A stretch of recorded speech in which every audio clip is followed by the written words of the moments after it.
জাহান্নামে যাওয়ার যতগুলো কারণ আছে কোরআনকে প্রশ্ন করুন, কোরআন বলে দাও জাহান্নামে যাবার কারণগুলো কি।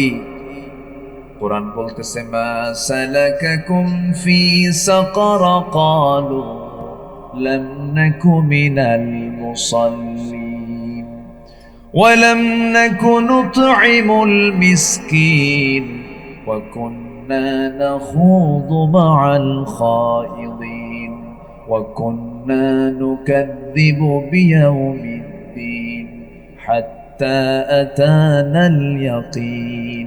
জোরে বলুন আল্লাহু আকবার। ও জাহান্নামীরা, আজকে তোমরা সাকারে কেন? সাকার একটা দোজখের নাম, তোমরা সাকার নামক দোজখে কেন?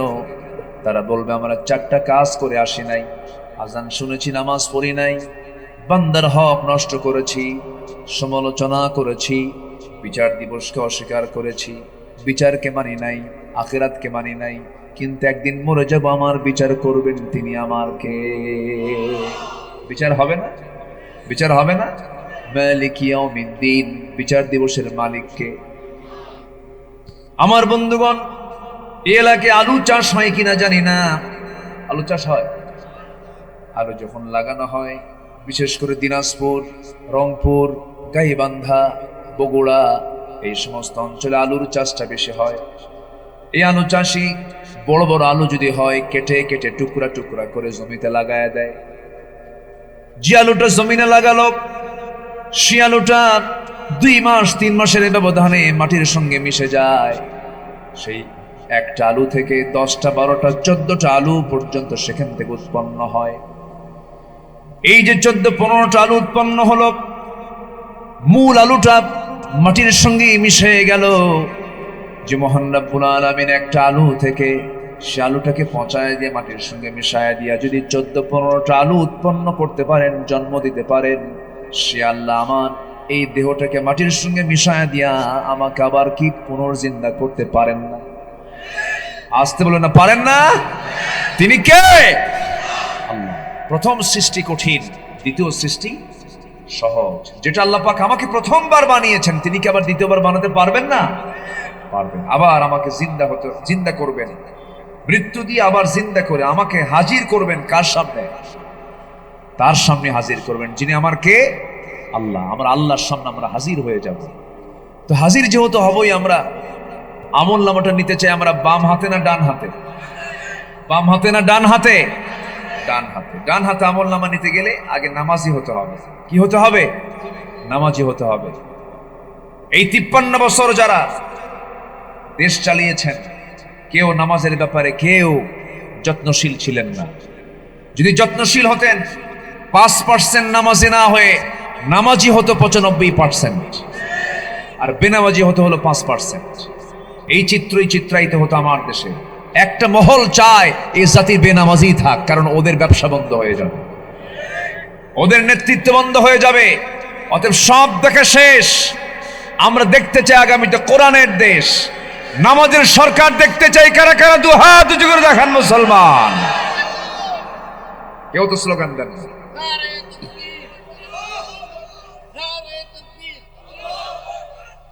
ভিতর থেকে দেন না স্লোগান।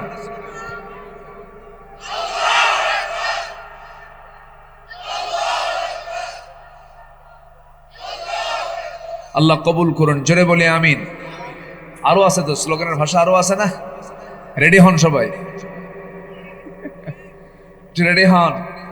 ওয়াজ তো আপনার বের করতে হবে। সম্মানিত ভাইয়েরা, কষ্ট পাচ্ছেন নাকি?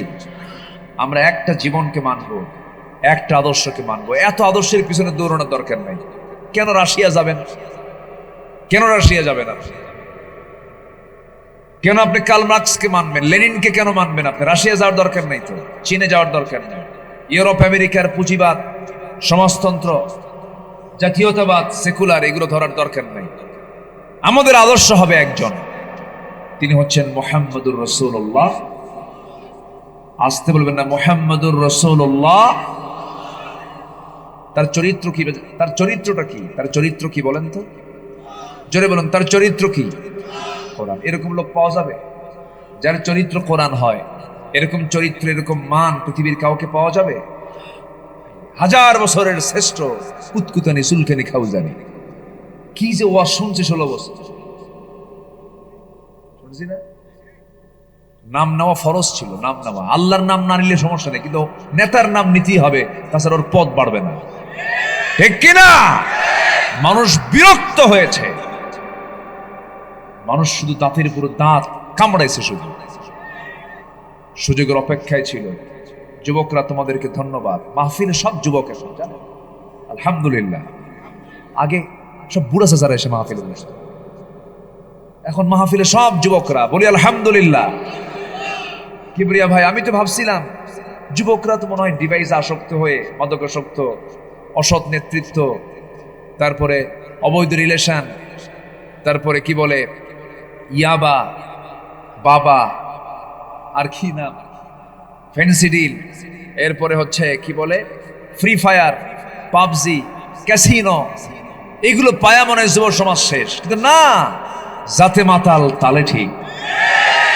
একদম টাইম দিয়েছে 45 মিনিটস, 45 মিনিট। এরপরে আমরা দুপুরে এসে লাঞ্চ করবো গণভবন।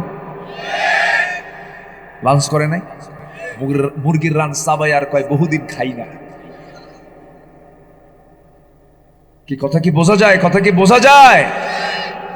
যুবকরা তোমরা সব পারবা, কিন্তু চরিত্রকে সুন্দর করতে হবে, তাহলে এই নেতৃত্ব টিকবে, নচেত টিকবে না। কিন্তু এই নেতৃত্ব টেকার জন্য চরিত্র সুন্দরের বিকল্প নেই। চরিত্র আমরা সুন্দর করব, জোরে বলি ইনশাআল্লাহ, আরো জোরে বলি ইনশাআল্লাহ। আদর্শ, একটা সুন্দর আদর্শকে কখনো পরাজিত করতে পারো না কেউ।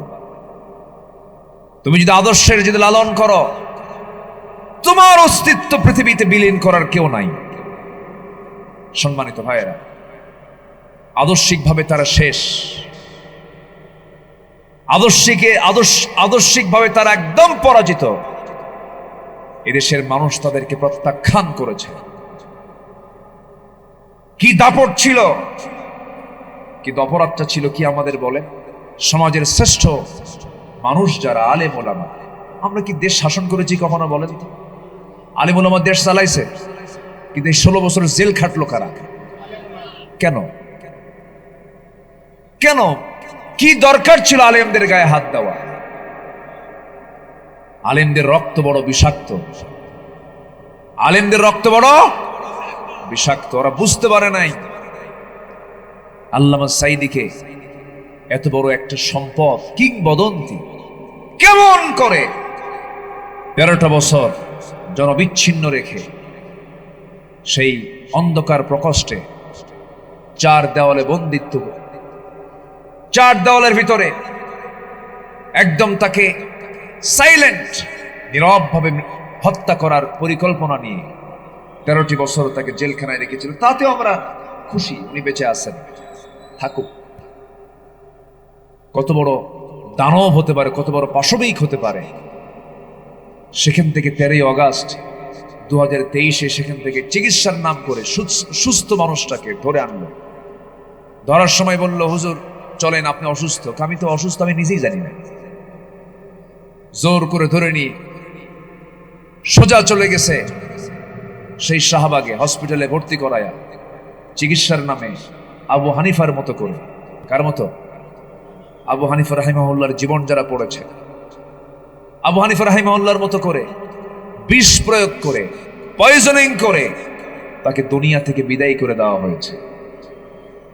আমরা স্পষ্ট ভাষায় তারই তৈরি করা এই তাফসীর মাহফিল, ওয়াজ মাহফিলের প্ল্যাটফর্ম থেকে উদাত্ত ভাষায় জানিয়ে দিতে চাই, স্পষ্ট ভাষায় জানিয়ে দিতে চাই, যারা আল্লামা সাঈদীর হত্যার পিছনে জড়িত, প্রত্যেক কুলাঙ্গারকে ধরে চূড়ান্ত শাস্তি নিশ্চিত করা হোক। এ মতের পক্ষে রাজি আছেন কারা কারা? হাত উঁচু করে দেখান।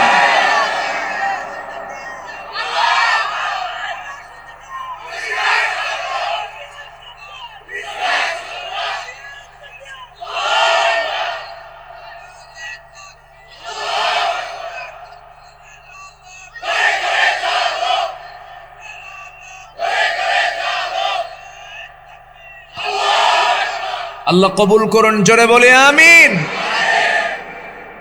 হবে বিচার, বিচার হবে না কেন? আমরা বিচার হবে বলবো, বিচার হতে হবে, ঠিক কিনা?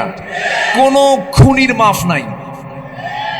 খুনি মুক্তিযোদ্ধা হোক, আর পীর সাহেব হোক, আর বুজুর্গ হোক, যে হোক না কেন, খুনি খুনি, বিচার হতে হবে। ইসলাম 3টা অপরাধকে ছাড় দেয়নি। কতলুন নফস, যদি কেউ কাউকে হত্যা করে। নাম্বার 2, আশ-শাইখুজ জানি, বুড়া হয়ে গেছে, জেনা বাদ দেয় না, ওকে শেষ করো। নাম্বার 3 হচ্ছে দিন থেকে যদি কেউ বের হয়ে যায়, মুরতাদ হয়ে যায়, তার পৃথিবীতে বেঁচে থাকার কোনো অধিকার নাই। আমার দেশে খুনি আছে না নাই? এক মুক্তিযোদ্ধা, ও খুনের সঙ্গে জড়িত। হ্যাঁ, কি মায়া কান্না কান্দে, মায়া কান্না দেখান। খুনির জন্য কোনো মায়া কান্না দেখানো যাবে না, ঠিক কিনা? সে আল্লাহর গোলামকে হত্যা করেছে। আল্লাহ তাআলা বলছেন, একটা মুমিনের হত্যাকারী মানে সে যেন গোটা পৃথিবীর মানুষকে সে হত্যা করে ফেলেছে। একটা মুমিনের জীবনের দাম কত? ইসলাম একটা মুমিনের জীবনের কত দাম দিয়েছে। আল্লাহু আকবার বলেন। সম্মানিত ভাইয়েরা, কষ্ট দিচ্ছেন নাকি আপনি? কষ্ট দিচ্ছেন না তো? কষ্ট পাচ্ছেন না তো? আমাকে সময় দিচ্ছেন? জোরে বলি ইনশাআল্লাহ। কি সুন্দর মানুষ আপনারা। একটা মানুষের কোনো নড়াচড়া নেই, কোনো ডায়াবেটিসের রোগী তো নেই। ডায়াবেটিস আসবে কেমন? গ্রামে তো ঢুকতে ভয় পায়। এই রোগ ঢোকে কোথায়? শহরে। শহরের লোকের টাকা বেশি তো, আল্লাহ পায় থাম, তোরা খাওয়া বন্ধ করে দে, তুই টাকা দেখ, তুই কি দেখ। ধনীরা টাকা দেখে আর গরিবরা খাবার দেখে। আলহামদুলিল্লাহ বলবেন না? আল্লাহ সব ভাগ করে দিছে তো। হাজার হাজার কোটি টাকার মালিক খাইতে বসে, চাট নিয়ে বসে, চাট, রুটি 15 গ্রাম, কয় গ্রাম? মিষ্টি 10 গ্রাম, খেতে বসে। তরকারির সামনে থাকে, ফলমূল থাকে, আঙ্গুর থাকে, বেদেনা থাকে, এতগুলো করে থাকে। টেবিলে নিয়ে বসে, সামনে পেঁয়াজ বসা থাকে, স্যার এটা খা। এক আঙ্গুর নিয়ে মুখে নেয়, স্যার একটা খাইছেন, বেশি হয়ে গেছে, এটা বড় তো, অর্ধেক খাওয়া লাগবে। একটা খায় আর আঙ্গুরের বাটির দিকে ছায়া থাকে। হাই রে আমার কপাল। কি কথা কি বুঝতেছেন আপনারা? হাজার কোটি টাকার মালিক 1 কেজি আঙ্গুর থেকে মাত্র একটা আঙ্গুর খায় আর এতিমের মতো ছায়া থাকে। আহারে কপাল আমার, খেতে পারে না। রুটি, একটা রুটি খাবে পরিপূর্ণ, তাও পারে না, তাও অর্ধেক কইরা সাবায়া খায়, পারে না। আর গ্রামের মানুষ ফজরের সময় ঘুম থেকে ওঠে, চলে গেল জমিতে, কোদাল মারলো, কোদাল মার পরিশ্রম করে আসার পরে যখন বাড়িতে বসে খেতে, তাও পান্তা, পেঁয়াজ আর মরিচ আর রসুন, শুকনো মরিচ, বসছে খেতে। রাতের বেলার পাতিলের তলে থাকে 1 কেজি চাউলের সেই পান্তা গোগ্রাসে মেরে দিল 3 থেকে 4 মিনিট। 3 থেকে, এত সময় লাগবে নাকি? খাইয়া শেষ। যখন বলা হয় খাইছো কেমন, আরো 1 কেজি হলে ভালো হয়। কি নিয়ামত আল্লাহ পাক গ্রামবাসীকে দিয়েছে। গরিব মানুষের বাচ্চা কাচ্চা কম হয় না বেশি হয়? বেশি হয়। ধনীর বাচ্চা কাচ্চা কম হয়। ওখানেও পরিকল্পনা করে ওরা, মানে ব্যবসায়ী তো পরিকল্পনা আছে, তখন ওই দিকে পরিকল্পনা করতে করতে 20 বছর পার হয়, আর বাচ্চা হয় না। এখন কি করে 20 বছর পর একটা বাচ্চা আসে, তাও খুব মানে কষ্টে। এই দেশে অপারেশন হবে না, মাউন্ট এলিজাবেথে যেতে হবে, থাইল্যান্ড অথবা সিঙ্গাপুর, না হলে রোগীর জীবন মরণ হয়ে যাবে, বেবি বাঁচবে না। নিয়ে গেল সিঙ্গাপুর। বাচ্চা পৃথিবীতে আসার আগেই বলতেছে ওকে লাইফ সাপোর্টে রাখতে হবে। লাইফ সাপোর্টে রাখলো, আইসিইউতে রেখে কোনো মতো বাচ্চা বেঁচে আছে, কিন্তু চোখ একদিকে ছায়া থাকে আর আরেক দিকে দেয়। কি কথা কি বুঝতেছেন আপনারা? আল্লাহ গরিব রে বছরের এ মাথায় একটা দেয়, ওই মাথায় আর একটা দেয়, একসঙ্গে 3-4টাও দেয়। আল্লাহু আকবার বলেন। কথা কি ক্লিয়ার? আল্লাহ সবাইকে ভাগ করে দেন, কোনো আফসোস নেই আমাদের। আল্লাহ যা দিবেন এতেই আলহামদু, জোরে বলি আলহামদুলিল্লাহ। শহরের মানুষ আবহাওয়া ভালো পায় না গ্রামের মানুষ আবহাওয়া ভালো পায়? যদি কারো বাড়ি এই গ্রামের ভিতরে যদি একটা সুন্দর একটা মাঠ, বিশাল মাঠের যদি একটা কোনায় যদি কারো বাড়ি থাকে, ম্যাক্সিমাম বাড়িতে এরকমই, এত সুন্দর পরিবেশ কোথায় পাবেন? কোথায় পাবেন আপনি? অনেক সুন্দর, বলি আলহামদুলিল্লাহ। সম্মানিত ভাইয়েরা, এই 64,000 গ্রাম বাংলাকে আমরা ঠিক করে ফেলবো। কোনো বেনামাজি নিজের গ্রামে থাকতে পারবে না। দাওয়াত দিয়ে ঠিক করব। কি দিয়া? না পিটায়া? আজ থেকে পিটায়া না দাওয়াত দিয়া? মাতব্বর, এই যুবকরা মাতব্বরকে বলবা, মাতব্বর চাচা শোনেন, 53 বছর অনেক কিছু করছেন, এখন দেশ পাল্টে গেছে, নামাজ ধরেন। নামাজ ধরবেন, মাতব্বরি টিকাবো। নামাজ ধরবেন না, মাতব্বরি ছুটাবো। ঠিক কিনা?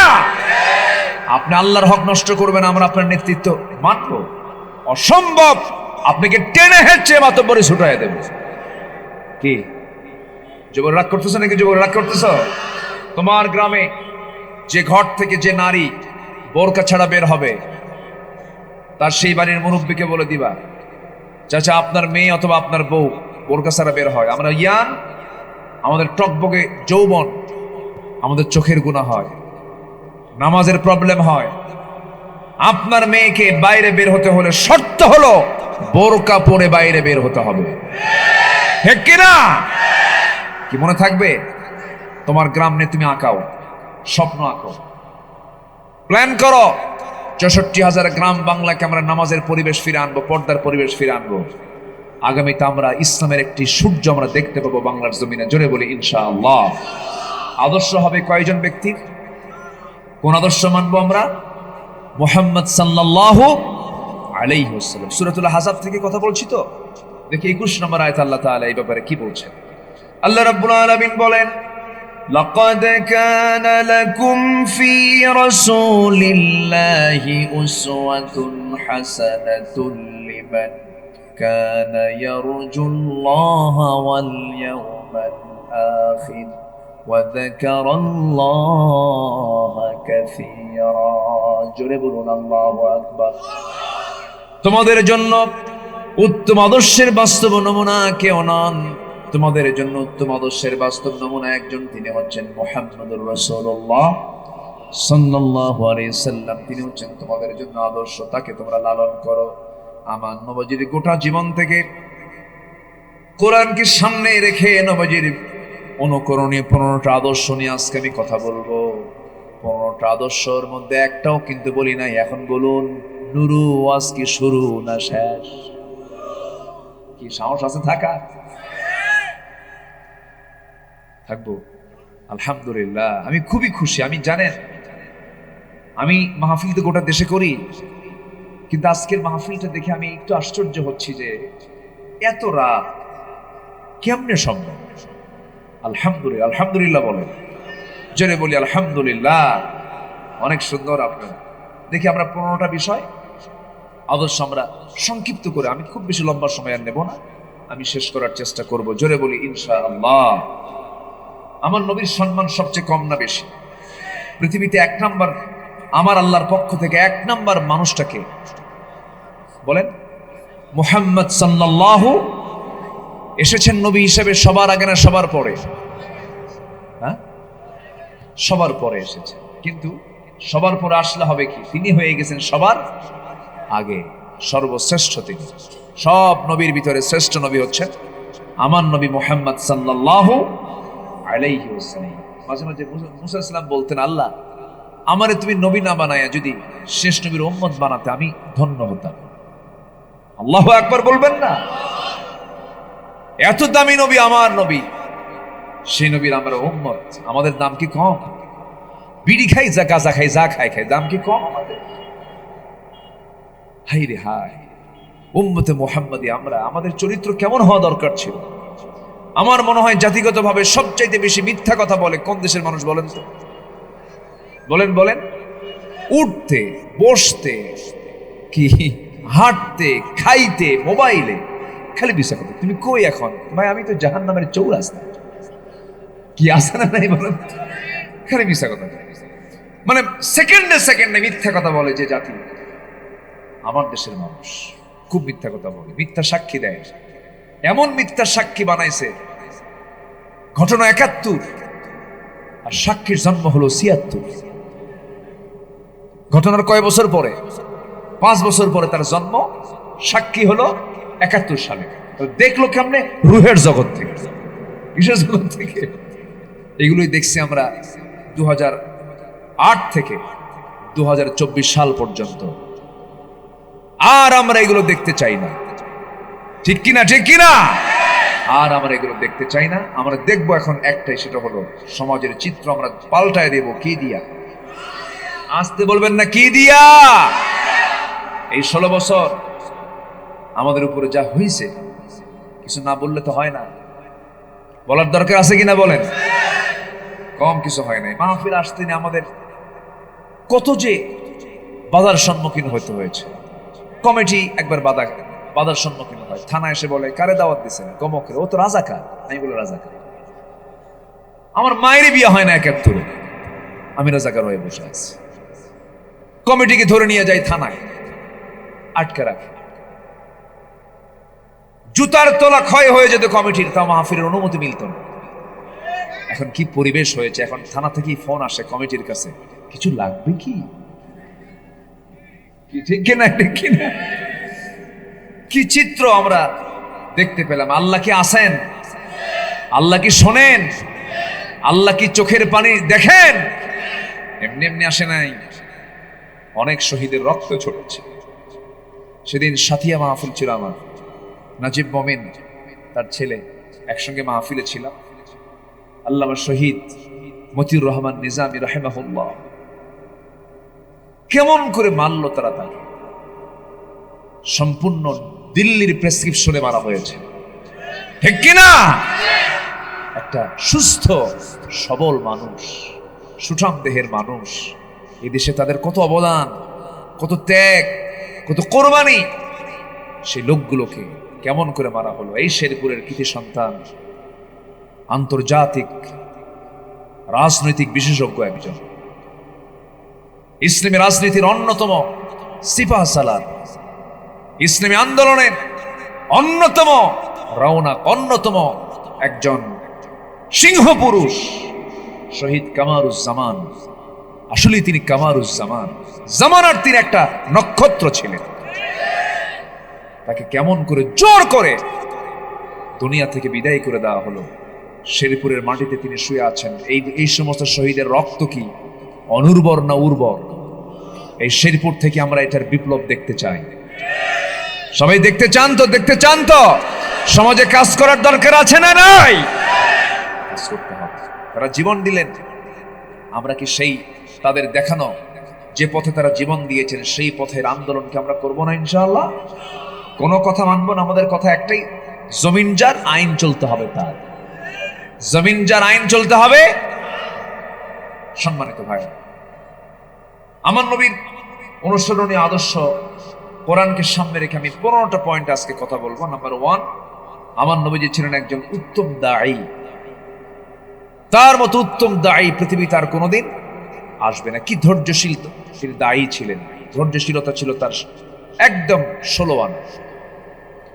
আল্লাহ রাব্বুল আলামিন তাকে লক্ষ্য করে বলছেন, উদউ ইলা সাবিলি রাব্বিকা বিল হিকমাতি ওয়াল মাউইযাতিল হাসানাহ ওয়াজাদিলহুম বিল্লাতী হিয়া আহসান ইন্না রাব্বাকা হুয়া আ'লামু বিমান দাল্লা আন সাবিলিহি ওয়া হুয়া আ'লামু বিল মুহতাদিন। জোরে বলুন আল্লাহু আকবার। আল্লাহ রাব্বুল আলামিন রাসূলকে বলছেন, আপনি দাওয়াত দেন, এমনি এমনি নয়, আমার পথে, আল্লাহর পথে আপনি দাওয়াত দেন, প্রজ্ঞার সাথে, যোগ্যতার সাথে আপনি দাওয়াত দিবেন, যে দাওয়াতে কাজ হবে এমন করে আপনি দাওয়াত দেন। আমার নবীজি দাওয়াত দিয়েছেন, টার্গেট করে দাওয়াত দিয়েছেন, তার দাওয়াত রোম সম্রাট হেরাক্লিয়াস পর্যন্ত পৌঁছে গেছে। জোরে বলেন সুবহানাল্লাহ। দাওয়াতের প্রভাবটা কি? রোমক শক্তির লিডারকে তিনি চিঠি পাঠালেন, মিন মুহাম্মদ ইলা হিরাকাল, ইলা হিরাকাল আসলিম, আত্মসমর্পণ করো। আসলিম, ইসলামকে মেনে নাও। যখন এই চিঠি যখন হেরাক্লিয়াসের কাছে চলে গেল, হেরাক্লিয়াস চিঠি দেখে পড়তেছে আর বলতেছে, তোমরা কি জানো এই চিঠির ওয়েটটা কত? আমি হেরাক্লিয়াস বলছি, আমার পায়ের তলায় যে মাটি আছে এই মাটিও মুহাম্মাদের নিয়ন্ত্রণে চলে যাবে। আল্লাহু আকবার বলে। তার দাওয়াতের প্রভাবটা কি? এমন দাওয়াত আমরা দেব, জোরে বলি ইনশাআল্লাহ। একটু ওঠা শুরু হয়েছে কিছু লোকে, আমি নাও করব না, কারণ অনেক রাত তো হয়েছে। আমি কি শেষ করে দেব? আমি কি শেষ করে দেব? আলোচনা চালাই, জোরে বলি ইনশাআল্লাহ। আমার বন্ধুগণ, দাওয়াতি কাজ করতে হবে। এখন আমাদের সবচেয়ে বড় কাজ হলো সবার কাছে কাছে সত্যটাকে পৌঁছায় দিতে হবে। মিডিয়াকে কাজে লাগাতে হবে, প্রযুক্তিকে কাজে লাগাতে হবে। সবার মুখ থেকে একটা আওয়াজ বের করতে হবে, সব আইন ছাড়ো, কার আইন ধরো। সব আইন ছাড়ো, কার আইন ধরো। এই ছেলে, হ্যাঁ, দিব দিব দিব, বস আব্বা, বসো।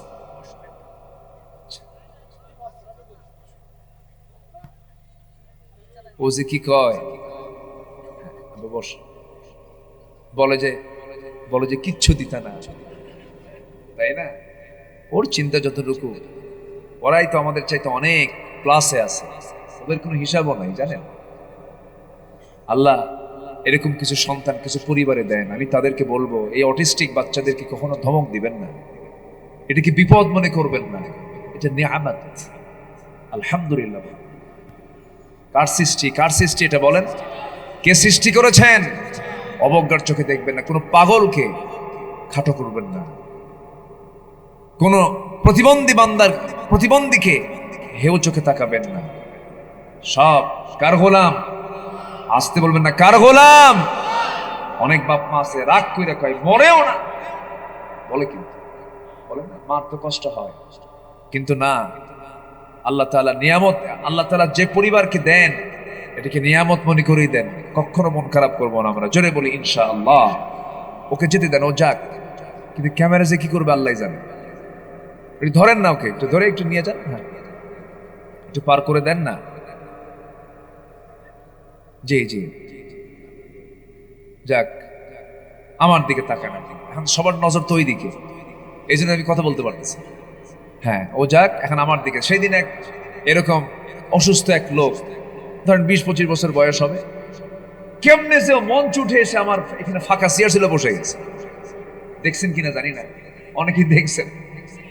দেখি যে দেখে বসে আছে, আমি ভাবতেছি কে যেন এসে আমার সঙ্গে মুসাফা করে বসা শুনতেছি। কিছুক্ষণ পর দেখি ও দিনের চশমা রাতে পড়ছে, দিনের যে সানগ্লাস গুলো থাকে কালো, ও চশমা পড়তেছে। সবাই দেখে হাসে, আমি তাকে দেখি যে ও অভিনয় শুরু করছে। বললাম তো জনগণ এখন সব নজর তোমার দিকে আছে, বসো। বসায় দিলাম। ওদেরকে কখনো ধমক দেওয়া যাবে না, ঠিক আছে? যেখানে থাকুক না কেন, আমরা ওদেরকে অত্যন্ত স্নেহের পরশে আমরা দেখব। আল্লাহ কবুল করুন, জোরে বলি আল্লাহুম্মা আমিন। সম্মানিত ভাইয়েরা, দাওয়াত দেব আমরা শুধু দিনে না রাতেও? বলেন বলেন বলেন। ইন্নী দাউতু কওমি লাইলাও ওয়া নাহারা। আমার নবীজির দাওয়াত ছিল সার্বজনীন দাওয়াত। আমার দিকে তাকাবেন, আমার নবীজি বেছে বেছে দাওয়াত দেন নাই। আমার নবীজি দাওয়াত দিয়েছেন, যে লোকটা সবচেয়ে বেশি কষ্ট দিয়েছে তাকে বেশি দাওয়াত দিয়েছেন। আমার নবীজির দাওয়াতের পরিমাণ আবু জেহেলের কাছে ছিল কম না সবচাইতে বেশি? গিয়ে বলেছেন, চাচা আপনি ইসলাম কবুল করেন। বারবার বলেছেন, বারবার চেষ্টা করেছেন, বারবার তাকে অনুরোধ করেছেন। আবু জেহেলও বুঝতো মুহাম্মদ সত্য নবী, কারণ আবু জেহেল তো বোকা না। আবু জেহেল ছিল চালাক, মেধাবী মানুষ ছিল। আবু জেহেল এত বড় মেধাবী ছিল যে আবু জেহেল কোন গোত্রের কোন উট, এই উটটা কোন গোত্রে হতে পারে তার পায়খানা দেখে বলতে পারত। এরপরে উটের চিহ্ন দেখে, পায়ের চিহ্ন দেখে বলতে পারতো এটা কোন গোত্রের উট। মানুষের পদচিহ্ন দেখে বলতে পারতো এটা কোন গোত্র থেকে এসেছে, এই পদচিহ্নটা কোন গোত্রের মানুষদের হতে পারে। কি মেধা ছিল! এত বড় মেধাবী আবু জেহেল শুধুমাত্র আবুল হাকাম থেকে আবু জেহেল হওয়ার মূল কারণ হলো সব বুঝেছে আবু জেহেল, কিন্তু বুঝে নাই কি বুঝে নাই? বুঝেছে কিন্তু বুঝে নাই। কোরআন শুনতো গোটা রাত ধরে, গোটা রাত ধরে কোরআন শুনতো, আর বলতো নেতাদেরকে, বলতে শোনো আমি কিন্তু কোরআন বুঝি, এই কোরআন যদি মানুষ গ্রহণ করে আমি আবু জেহেল আমার চেয়ার থাকবে না, অতএব কোরআন শোনা বন্ধ করো। যারা এই 16 বছরে যারা কোরআন শোনাকে বন্ধ করে ষড়যন্ত্র করে, যারা সবগুলো আবু জেহেলদের প্রেতাত্মা, অনেক কিছু করেছে তারা। সম্মানিত ভাইয়েরা, আমার নবীজি সেই লোকটাকে বেশি দাওয়াত দিয়েছে। আবু জেহেল আমার নবীজির দলের নিবন্ধনকে বাতিল করেছিল, রাসূলকে গৃহবন্দী করেছিল, হত্যার পরিকল্পনা করেছিল, কত কি করেছিল।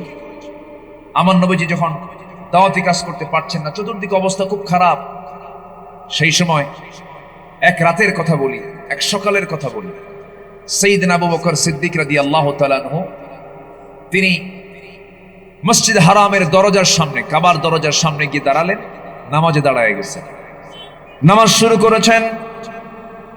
2 রাকাত নামাজ শেষ হয়ে গেছে, উতবা শাইবা মুগীরা সবগুলো থাপ্পড় মেরে তাকে জমিনে ফেলে দিয়া মারতে মারতে রক্তাক্ত করে তার নাকের উপরে খড়ম জুতো চালায়া দিয়া নাক বোচা করে দিয়েছে। যখন তার নাক বোচা করে দিয়েছে, সবাই ভাবছে আবু জেহেল, সবাই ভাবছে আবু বকর বুঝি মারা গেছে, মনে হয় বেঁচে নাই, সেন্সলেস হয়ে পড়ে আছেন। কিছুক্ষণ পর তার সেন্সটা ফিরে গেছে। আবু বকর সিদ্দিক সেন্স ফিরে পাওয়া মাত্রই তিনি মনে মনে চিন্তা করলেন, মক্কার তো হাওয়া ভালো না, আমার যাই হয় হোক, আমি দুনিয়া থেকে মরে গেলেও তেমন কোনো ক্ষতি হবে না, রাসূল যদি দুনিয়া থেকে বিদায় হন বড় ক্ষতি হয়ে যাবে। নিজের চিন্তা না করে নবীর চিন্তা করে ওই রক্তাক্ত চেহারা নিয়ে নবীর দরজায় গিয়ে নক করলেন, দরজা খুলে গেল। রাসূল দরজা খুলে দিয়ে দেখেন রক্তাক্ত চেহারা। রাসূল বলছেন, আবু বকর কি হয়েছে? হুজুর, নামাজ পড়তে নিয়েছি, কাফের আমার নাকটাকে বোচা করে দিয়েছে, মক্কার হাওয়া ভালো না, দাওয়াতি কাজের কোনো পরিবেশ নাই, বিচক্ষণতা নিয়ে চলতে হবে, মক্কার হাওয়া খুবই খারাপ, চোরা গুপ্ত হামলা শুরু হয়ে গেছে হুজুর, আমার মনে হয় এই মুহূর্তে আপনার ঘরেও থাকা ঠিক হবে না। কি পরিবেশ ছিল দেখেন। রাসূলকে আস্তে করে নিয়ে বলা হলো, হুজুর আপনি চলুন, আমরা দুজনেই বাইরে, মক্কার বাইরে চলে যাই, চলো আমরা মক্কার বাইরে চলে যাই। দুজন মিলে রওনা দিলেন, কিন্তু কোনো ক্রমই নাক থেকে রক্ত পড়া বন্ধ হয় না। আমার নবীজি পেরেশান হয়ে গেলেন। আমার নবীজি উটের দুধ খুঁজলেন, মেষের দুধ খুঁজলেন, দুম্বার দুধ খুঁজলেন, কিন্তু কোথাও পাচ্ছেন না। একটা ছোট্ট ছাগল পাল পেলেন, ছাগল পালের সামনে গিয়ে দেখলেন একটা রাখাল সেখানে দাঁড়ায় আছে। রাখালকে বলছেন, রাখাল দয়া করে একটা ছাগি দেওয়া যাবে নাকি? কি করবেন আপনি? দুধ দহন করব। রাখাল বলছে, সরি, দেওয়া যাবে না। কেন? এই ছাগলগুলোর মালিক তো আমি নই, আমি আপনাকে দিলে পরে আমানতের খেয়ানত হয়ে যাবে। নবীজি মুস্কি মুস্কি হাসি মেরে বলে, আহারে, এই মরু অঞ্চলের একটা রাখালের মধ্যে ইমান নাই, কিন্তু ইমানের গুণটা আছে, আর আমাদের ইমান আছে কিন্তু ইমানের গুণ নাই। আমার নবীজি খুবই খুশি হলেন। এবারে বলছেন, রাখাল রে, আমি তোমার কাছে বড় কোনো ছাগি চাবো না, ছোট্ট একটা ছাগি দিবা, যে ছাগিটার ওলানে দুধ আসে নাই কখনো, পেটে বাচ্চা আসে নাই কখনো, এমন একটা ছোট্ট ছাগি আমাকে দিয়ে দাও।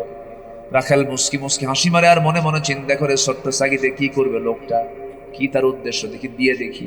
ছোট্ট একটা ছাগি যখন নবীর হাতে পড়লো, নবীর হাতের বরকত দিয়েছেন কে? আসতে বলবেন না কে? এই আকাশের চাঁদ দ্বিখণ্ডন করেছেন মুহাম্মদ সাল্লাল্লাহু। সেই ফাটা চিহ্ন এখন আছে না নাই? নীল আর্মস্ট্রং গিয়ে সেই ফাটা চিহ্ন দেখেছে, আজানের আওয়াজ শুনে পড়েছে লা ইলাহা ইল্লাল্লাহ। আমার বন্ধুগণ, সেই হাতের বরকতে হাতে যখন ছাগিটা পড়ে গেছে, আমার নবীজি ছাগিটা 2 পায়ের মাঝখানে নিয়ে নিলেন, কোলের মধ্যে নিয়ে ছাগিটার পেছন দিকের 2 পায়ের ঠিক মাঝখান বরাবর ওলানে হাত রাখলেন, বিসমিল্লাহ বলে ফোঁ দিলেন, গোটা ওলানটা দুধে ভরপুর হয়ে গেছে। আমার নবীজি বলছেন, রাখাল কি চিন্তা করো, বাটি নিয়ে আসো। একটা বাটি নিয়ে আসো। বাটি নিয়ে আসা হলো। সেই বাটিটা আমার নবীজি হাতের মধ্যে নিয়ে আমার নবীজি দুধ দহন করছেন। দুধ দহনে আমার নবীজি খুব এক্সপার্ট ছিলেন, কারণ তিনি ছিলেন রাখাল। কি ছিলেন? রাখাল মুহাম্মদ সাল্লাল্লাহু আলাইহি ওয়াসাল্লাম। দুধ দহন করতে করতে যখন বাটি ভরে গেছে, পানিটা পরে নিয়ে রাসূল মুস্কি হাসি মেরে বলছেন, আবু বকর মার খাইছো, এখন বরকত খাও। জোরে খান সুবহানাল্লাহ। কি খাইছো? মার খাইছো, এখন বরকতের পানি, বরকতের দুধ পান করো। তৃপ্তি ভরে পান করা শুরু করলেন। এত পরিমাণ খেলেন, পেটের চামড়া টাইট হয়ে গেছে। পেটের চামড়া টাইট হয়ে এত পরিমাণ তিনি দুধ পান করেছেন। বলছেন, হুজুর জীবনে এত দুধ কখনো পান করি নাই, কিন্তু হুজুর দুধ তো খাইলাম, কিন্তু বাটির তো দুধ কমে না, এক চুল পরিমাণ কমলো না।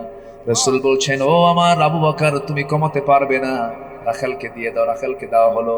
আমার নবী বিসমিল্লাহ বলে দিলেন, সেও খায়, দুধ কমে না। রাসূল বলছেন, আরো কিছু বান্দা থাকলে কেউ দুধ কমাতে পারবে না যতক্ষণ না আমি আমার ঠোঁট এই পাত্রে না লাগাবো। জোরে বলেন সুবহানাল্লাহ। আমার নবী আগে খেতেন না খাওয়াতেন? আসতে কয়, খেতেন না খাওয়াতেন? আমাদের বৈশিষ্ট্য কি হওয়া উচিত? আগে খাওয়ায় দেব। এমনকি বাড়ির বউ পর্যন্ত রাসূল আগে খাওয়ায় দিতেন। জোরে বলেন সুবহানাল্লাহ। আম্মা জান আয়েশা বলেন, রাসূলকে আমি কখনো আগে খাওয়াতে পারিনি। দুধ নিয়ে গেছে, উটের দুধ, নবীজির প্রিয় খাবার ছিল দুধ। যখন বলা হতো হুজুর আপনি খান, রাসূল মুস্কি মুস্কি হাসি মেরে বলতেন, আয়েশা তুমি আগে খাও, এরপর আমি খাবো। জোর করে আমার দিকে গ্লাস লাগায় দিতেন।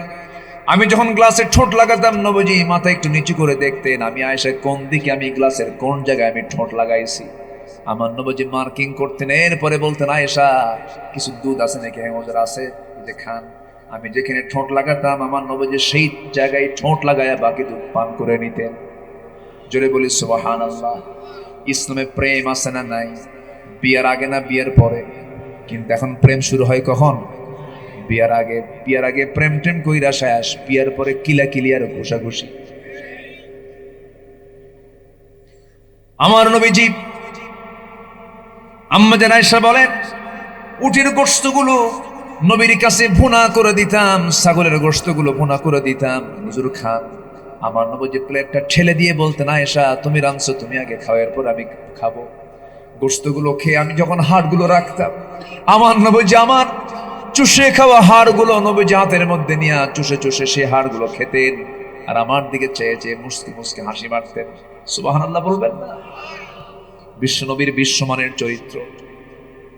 আমার নবীজি সবাইকে আগে খাওয়ায়া দিতেন। এখানে যারা বিয়ে করেছেন এই সুন্নত আদায় করবেন সারা জীবন। আমার দেশের মায়েরা স্বামীদেরকে কিছু মহব্বত করে। বড় বড় মাছের কাল্লাগুলো কে খায়? কে? স্বামীকে খাওয়ায় দেয়। স্বামী আমার কল্লাটা খায়। আজকের থেকে অন্তত একটা দিন বলবেন যে তুমি আগে খাও। আমার মায়েরা খুব খুশি, হুজুর দারুণ কথা কইছে, জীবনেতে মাছের কল্লা জোটে নাই, দেখি সামনে ভবিষ্যতে কিছু জোটে। আমার নবীজি সবার হক আদায় করেছেন। নবীজি সামনে একদিন 4 স্ত্রী বসে আছেন, নবীজি কঠিন দায়িত্ব পালন করেছেন। বিয়েটাতে একটাই উত্তম। বিয়ে কয়টা উত্তম? একটাই উত্তম। বিয়ে একটারই পক্ষে, ইসলাম একটারই পক্ষে। ফাওয়াহিদাতান, একটাই করো তোমরা। ভুল বুঝে মানুষ বিভিন্ন ফতুয়া মারে। একটাই উত্তম। একটাই কি উত্তম? যদি কেউ একাধিক বিবাহ করতে চায়, ইসলাম এবং আমার নবীর জীবন থেকে যেটা শিক্ষা সেটা হলো, একাধিক স্ত্রী যদি কেউ নিতে চায়, সেই জায়গায় বিধবা থাকতে পারে, বয়স্কা থাকতে পারে, ডিভোর্সে থাকতে পারে। কোনো একটা প্রয়োজনে এমনটা যদি হয়ে যায় সেটা ভিন্ন কথা। আমার বন্ধুগণ, কিন্তু মাঝে মাঝে স্বামীরা বউকে হুমকি মারে, বিয়ে কিন্তু আরেকটা করু। আছে না নাই বলেন তো? আছে না নাই? এই হুমকি থামকি মারা যাবে না। আমার নবীজি কঠিনটার দেখেন কি হক আদায় করেছেন। 4 স্ত্রীর সামনে বসা, 4 জনই গন্ডগোল শুরু করে দিয়েছে। সবাই বলছে, হুজুর আপনি সত্যি করে বলুন তো আপনি কোন স্ত্রীকে বেশি ভালোবাসেন? এই 4 জনের মধ্যে রাসূল বললেন, এমন প্রশ্ন করছে, এই প্রশ্নের জবাব আমি এখন দিতে পারবো না, কালকে দেবো, যাও। চলে গেছে সব বাড়িতে। নবীজি রাত যখন হয়ে গেছে, অন্ধকার, নবীজি 8টা খেজুর হাতের মধ্যে নিলেন, 2টা করে প্যাকেট করলেন। প্রথমে আম্মা জান আয়েশার ঘরে গিয়ে বলছেন, আয়েশা এই যে আমি তোমাকে 2টা খেজুর লুকায়া দিয়ে গেলাম, তোমাকে আমি খুব ভালোবাসি, কিন্তু তোমাকে আমি যে ভালোবাসি এই কথা যেন অন্য কোনো বউয়ের কানে না যায়। দ্বিতীয় স্ত্রী ঘরে গিয়ে একই কথা বললেন, তৃতীয় স্ত্রীকে একই কথা বললেন, চতুর্থ স্ত্রীকে একই কথা বলে আমার নবীজি চলে আসলেন। পরের দিন সকালবেলা সবাই হাস্যজ্জ্বল চেহারার নবীর কাছে আছে, নবীজি আজকে বলে দিবেন। এবার চারজন স্ত্রী একসঙ্গে যখন বলে ফেলছেন, হুজুর আপনি কাকে সবচাইতে বেশি ভালোবাসেন? আমার নবীজি মুস্কি হাসি মেরে বললেন, আমি তাকেই সবচাইতে বেশি ভালোবাসি যাকে আমি গত রাত্রে লুকায় লুকায় 2টা খেজুর দিয়ে আসছি। যা জোরে বলি সুবহানাল্লাহ। তিনি শুধু নবী ছিলেন না, স্বামীও ছিলেন। আলহামদুলিল্লাহ বলেন। বাচ্চারা খেলে, বাচ্চারা কি করে? খেলে। খেলা বাদ দিয়া নবীর সামনে এসে গল্প করে। কত আকর্ষণীয় মানুষ ছিলেন তিনি। বাচ্চারা খেলা বাদ, রসুলকে দেখে সব দৌড়া আসে রসুলের কাছে। আল্লাহু আকবার বলবেন না? কিছু কিছু বুড়া আছে, নাতিকেও আদর করে না, নাতিকে শুধু পাইলে শুধু ধমকায়, নাতিরাও মনে মনে দোয়া করে, তুই মরবি কোনদিন, কুলখানি খা। আমার নবীর আদর্শকে আমরা লালন করব, জোরে বলি ইনশাআল্লাহ। আমার নবীজি এবার বললেন, রাখাল তুমি খাও, খেয়ে নিল। এবার রাসূল বলছেন, ও রাখাল তুমি থাকো, আমরা চলে যাচ্ছি। রাখালের চোখে পানি, রাখালের চোখে পানি। রাখাল কান্দে আর বলে, আমি আর এখানে থাকবো না, আমাকে নিয়ে যান। কি পরশ পাথরের ছোঁয়া, আমাকে নিয়ে চলে যান। কেন আমি এখানে থাকবো না? আপনাকে পছন্দ হয়ে গেছে। রাসূল বলেন, তুমি জামাকে রেখে, তুমি জামার সঙ্গে চলে যাবে, ছাগলগুলোকে রেখে, ছাগল তামানা, এগুলো দেখবে কে? হে, তাও তো একটা কথা। ঠিক আছে, আমি থেকেই যাব না, তবে শর্ত হলো আপনি ছাগলটা নিয়ে কোলের মধ্যে নিয়ে 2টা হাত ওলানে রেখে কি যেন মনে মনে ফু দিলেন, কি যেন দোয়া পড়েন, সেই দোয়াটা আমারে শেখায় দেন। কেন, কি করবা রাখাল? কে মাঝে মাঝে এই ফুঁটা দেবো, মাঝে মাঝে ফু দিয়া ছাগলের দুধ খাবো। আমার নবীজি মুস্কি হাসি মেরে বললেন, না না, 1000বার দোয়া করেও কাজ হবে না, কারণ তোমার মধ্যে শিরকিয়াতের গন্ধ, তাওহীদ তোমার মধ্যে নাই। শিরকিয়াতের পচা দুর্গন্ধ তোমার জীবন থেকে মুছে সাফ করে তাওহীদকে ঢুকায় নাও। সঙ্গে সঙ্গে রাখাল নবীর মাথা থেকে পা পর্যন্ত বারবার দেখে দেখে বলে, আমার মন বলতেছে আপনি মনে হয় মক্কার সেই আব্দুল্লাহর পুত্র মুহাম্মদ। জোরে বলে সুবহানাল্লাহ। দাওয়াত, দাওয়াত কি বলেন তো? কি দাওয়াত? মার খেয়েছেন, যেখানে গেছেন সেখানে দাওয়াত। আল্লাহু আকবার। সেই রাখালটা চিনে ফেলল। রাসূল বললেন, ও আমার রাখাল, তোমার চিনতে একটু দেরি হয়ে গেছে, সেই আব্দুল্লাহর পুত্র মুহাম্মদ আমি, তোমার কি বিশ্বাস হয় নাকি? সঙ্গে সঙ্গে রাখাল বলছে, চেহারাও সুন্দর, মাশাআল্লাহ, কামও তো সুন্দর। আপনি যে আল্লাহর নবী, আমাকে পড়ায় দেন আশহাদু আল্লা ইলাহা ইল্লাল্লাহ, কালেমা পড়লেন। সেই রাখালটার নাম হলো জগৎ বিখ্যাত সাহাবী আব্দুল্লাহ ইবনে মাসউদ রাদিয়াল্লাহু তাআলা আনহু। জোরে কোন সুবহানাল্লাহ। তার জীবনটা অনেক লম্বা, শুনবেন শুনবেন শুনবেন শুনবেন, ফজর হয়ে যাবে কিন্তু। আলোচনা চলুক, হুজুর মরুক।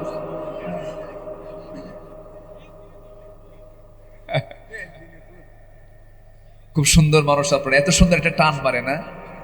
শেরপুরের ভাষার মধ্যে একটা মজা আছে, ময়মনসিংহের গোটা ভাষার মধ্যে একটা টান আছে। মধ্যে তোবাইনা, মধ্যে মুনফাসিল, মধ্যে মুত্তাসিল। ভাত খাইছন বলেন, একটু টান মারে না? যাইবাইন, খাইবাইন, সামনে সিফলা রাস্তা, সাফর না কেরে, এরকম টান মারে। খুব মজা আছে। এই ভাষাগুলো কে দিয়েছেন বলেন তো? কে দিয়েছেন? আল্লাহ দিয়েছেন।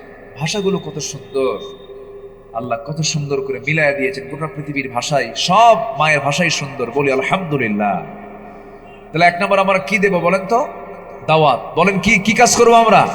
সবাই কি দাওয়াত দিতে রাজি আছেন? নাম্বার 2, আমরা ভীরু হব না সাহসী হব? সাহসী। আমার রাসূল কি ভীরু ছিলেন না সাহসী ছিলেন? আমরা সাহসী হব, জোরে বলি ইনশাআল্লাহ। নাম্বার 3 হলো নবীজি ধৈর্যশীল ছিলেন। আমরা ধৈর্যের পিরামিড হব। বলুন তো সবাই, বি আগে না ধৈর্য আগে? বলেন বলেন বলেন। ধৈর্য আগে।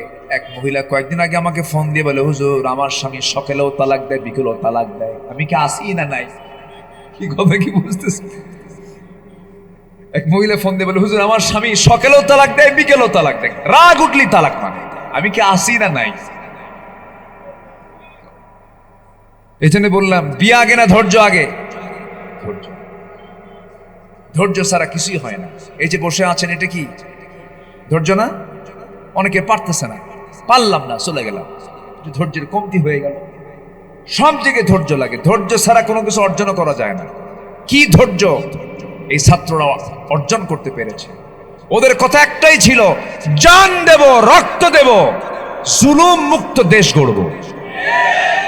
ধৈর্য, সাহস রাসূল থেকে আমরা শিক্ষা নেব। জোরে বলি ইনশাআল্লাহ। নাম্বার 4 হলো পরিবারের প্রতি দায়িত্বশীল ছিলেন আমার রাসূল। পরিবারের প্রতি আমরা দায়িত্বশীল হব, বউকে সময় দেব, সন্তানদেরকে সময় দেব। আমার নবীজি স্ত্রীদেরকে পর্যাপ্ত সময় দিয়েছেন। আমার নবীজি এমনকি যুদ্ধেও তিনি একা যান নাই, বউকে সাথে নিয়ে চলে গেছেন। বউ হলো ইমানের অর্ধেক, স্ত্রীকে সাথে নিবেন, নজর কখনো নষ্ট হবে না, নজর অন্যদিকে যাবে না। ধরেন আপনি ইজি বাইকে চড়েছেন, ইজি বাইক কয় না কি কয়, অটোতে চড়েছেন আপনি, আবার এটাকে বলে হলো কক্সবাজারের দিকে হলো টমটম, আর কোথায় যেন বলে হেলিকপ্টার।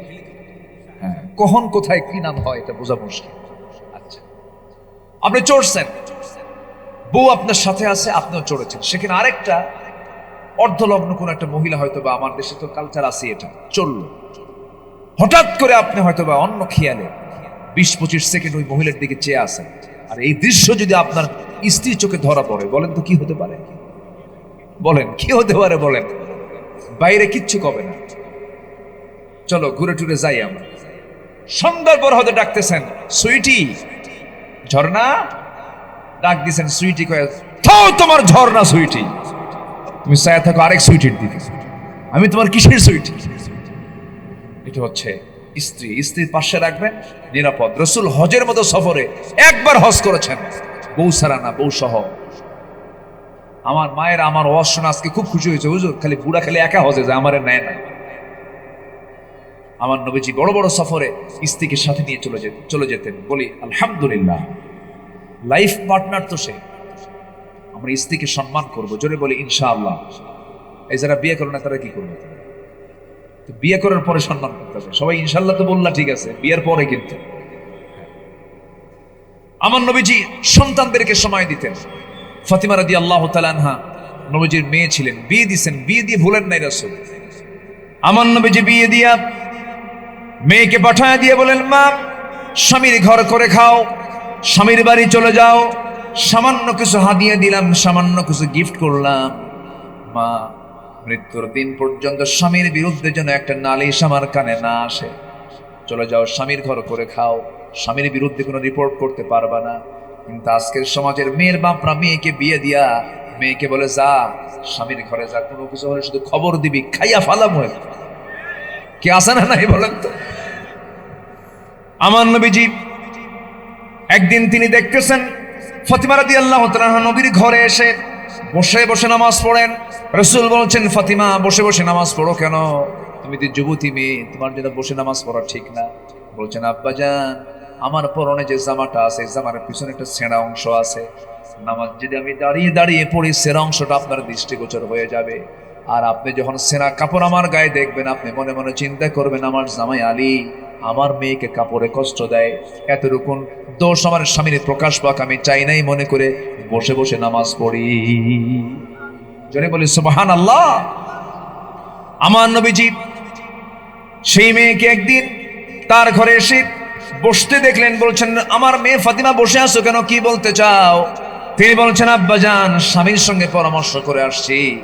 আমার স্বামী তো গরিব মানুষ, টাকা নাই, পয়সা নেই, ঘর নাই, বাড়ি নাই, ভাড়া বাড়িতে থাকি, আপনি তো রাষ্ট্রপ্রধান।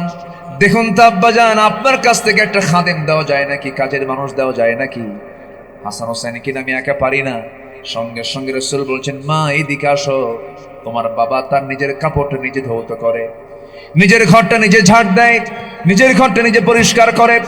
তোমার পিতা মুহাম্মদ কোনো কাজের মানুষকে কাজে লাগায় না, নিজের কাজ নিজে সম্পন্ন করে। আমার মেয়ে ফাতিমা কিচ্ছু করার দরকার নাই, কাজের মানুষ লাগবে না। সকালবেলা সুবহানাল্লাহ 33 বার, আলহামদুলিল্লাহ 33 বার, আল্লাহু আকবার 34 বার বলবে, সকাল বিকাল। আমার আল্লাহ তোমার সমস্ত কাজের জিম্মাদারি হয়ে যাবেন। জোরে বলি সুবহানাল্লাহ। আমার বন্ধুগণ, আমার মায়েরা আছেন কিনা জানি না। নাম্বার 6 হলো আমানতদারিতা।